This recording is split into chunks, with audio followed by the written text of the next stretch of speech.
Assalamualaikum warahmatullahi wabarakatuh.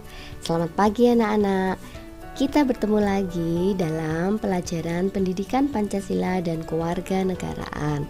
Nah, kali ini kita akan mempelajari tema 8, yaitu tentang keberagaman karakteristik individu. Keberagaman karakteristik individu ini pernah kita pelajari di tema sebelumnya. Namun kali ini kita akan mempelajari lagi dan lebih detail. Sebelum kita masuk ke materi subtema 1, kita akan mempelajari muatan imtaknya, yaitu surat Al-Baqarah ayat 21 sampai dengan 22, yang artinya, wahai manusia, sembahlah Tuhanmu yang telah menciptakan kamu dan orang-orang sebelum kamu, agar kamu bertakwa. Dialah yang menjadikan bumi sebagai hamparan bagimu dan langit sebagai atap.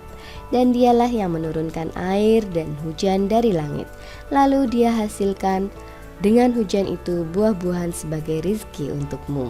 Karena itu janganlah kamu mengadakan tandingan-tandingan bagi Allah, padahal kamu mengetahuinya. Surat Al-Baqarah ayat 21 sampai dengan 22. Allah telah menciptakan kamu dan orang-orang sebelum kamu, baik itu fisik ataupun sifatnya yang berbeda-beda. Itu semua agar kita selalu bersyukur dan bertakwa kepada Allah. Kali ini di subtema 1, yaitu tentang lingkungan tempat tinggalku, kita akan mempelajari keberagaman karakteristik, yaitu kompetensi dasar 3.3 dan 4.3. Keberagaman karakteristik. Keberagaman berarti bermacam-macam atau berjenis-jenis. Pada manusia, keragaman yang dimaksud adalah perbedaan yang dimiliki oleh setiap individu. Perbedaan pada individu itu ada karena manusia memiliki ciri khas tersendiri. Dengan demikian, keragaman karakteristik individu berarti perbedaan ciri-ciri khusus pada setiap manusia. Keragaman karakteristik individu dapat berupa keragaman fisik dan keragaman sifat, seperti yang terlihat pada gambar. Sekarang mari kita pelajari keragaman sifat individu. Apa saja sifat individu yang telah kamu ketahui? Yuk amati gambar berikut ini. Menjelaskan karakteristik individu dalam keluarga sesuai dengan gambar. Lingkungan terdekat kita adalah keluarga. Setiap anggota keluarga memiliki karakteristik yang berbeda-beda satu sama lain. Keragaman karakteristik individu dalam keluarga dapat berupa ciri fisik dan kegemaran serta sifat. Jadi, keragaman karakteristik itu yang pertama yaitu keragaman fisik, meliputi warna kulit, bentuk, dan warna rambut, tinggi badan, dan berat badan. Ini semua sudah dijelaskan pada tema sebelumnya. Yang kedua yaitu keragaman kegemaran, meliputi makanan kesukaan, kegiatan, kegemaran, warna kesukaan, kesenian, musik kesukaan, dan lain-lainnya. Dan itu juga sudah dijelaskan pada tema sebelumnya. Yang ketiga yaitu keragaman sifat, meliputi suka bekerja keras, gesit, lembut, penyayang, rajin, dermawan, pemalas, pemarah, dan lain-lain. Keragaman sifat ini ada yang bersifat positif dan negatif. Keragaman karakteristik sifat yang memiliki nilai positif dan negatif dapat dilihat pada gambar berikut ini.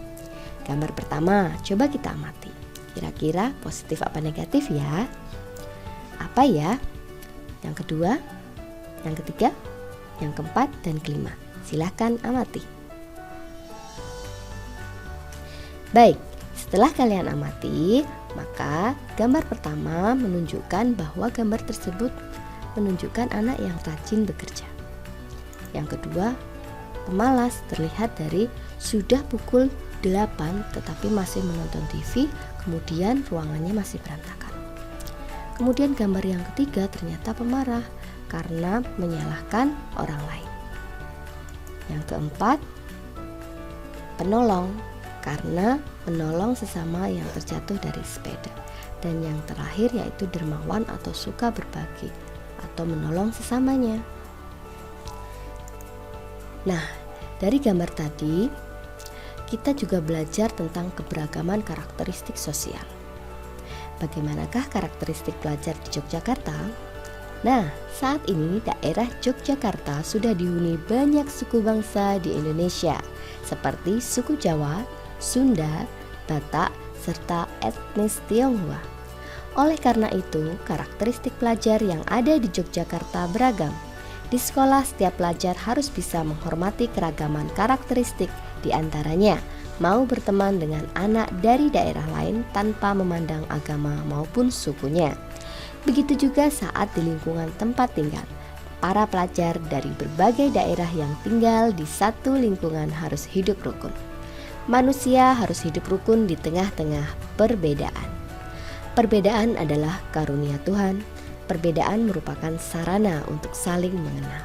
Sebagai contoh, pada saat di lingkungan tempat tinggal mengadakan kerja bakti membersihkan lingkungan, para pelajar dari berbagai daerah pun ikut serta dalam bekerja bakti. Jadi, keberagaman karakteristik individu dari aspek sosial mencakup suku, bangsa, budaya, dan agama. Kita lanjutkan ke keberagaman di lingkungan sekitar kita. Amati gambar berikut ini. Berikut adalah keberagaman yang kita bisa amati di sekolah. Dan yang kedua yaitu keberagaman di lingkungan masyarakat. Dari kedua gambar ini, kita bisa simpulkan bahwa di setiap tempat akan selalu ada keberagaman tersebut. Maka bagaimana kita menyikapi hal tersebut? Walau berbeda pendapat, ide, fisik, dan kegiatan, tetapi kita harus tetap rukun dalam kebersamaan. Berikut merupakan manfaat keragaman karakteristik tiap individu, di antaranya yang pertama, untuk lebih mengenal masing-masing karakter orang-orang di sekitar. Yang kedua, tumbuh rasa toleransi. Jika kita memiliki rasa toleransi yang besar, maka lingkungan kita akan aman, nyaman, dan damai. 3. Menumbuhkan rasa nasionalisme. Dalam berbagai macam karakteristik, suku, budaya akan menumbuhkan rasa cinta terhadap NKRI. Yang keempat, setelah mengenal masing-masing karakter, kemudian tumbuh rasa toleransi serta nasionalisme. Dari sini maka akan timbul rasa persatuan dan kesatuan. Jadi, kesimpulannya yaitu 1. Setiap orang diberikan kelebihan dan kekurangan tertentu oleh Allah Subhanahu wa Ta'ala dengan harapan agar kita saling melengkapi satu dengan yang lainnya. Yang kedua, manfaat keragaman karakteristik individu salah satunya bertujuan untuk menumbuhkan rasa persatuan dan kesatuan. Dan yang terakhir, keragaman karakteristik individu dari aspek sosial mencakup suku, bangsa, budaya, dan agama. Nah, sekian penjelasan dari Bu Guru terkait keragaman karakteristik individu pada subtema 1 ini. Mari bersama-sama kita ucapkan Alhamdulillah karena materi subtema 1 sudah selesai dijelaskan. Sekian dulu dari Bu Septri. Wassalamualaikum warahmatullahi wabarakatuh. Terima kasih anak-anak. Sampai jumpa.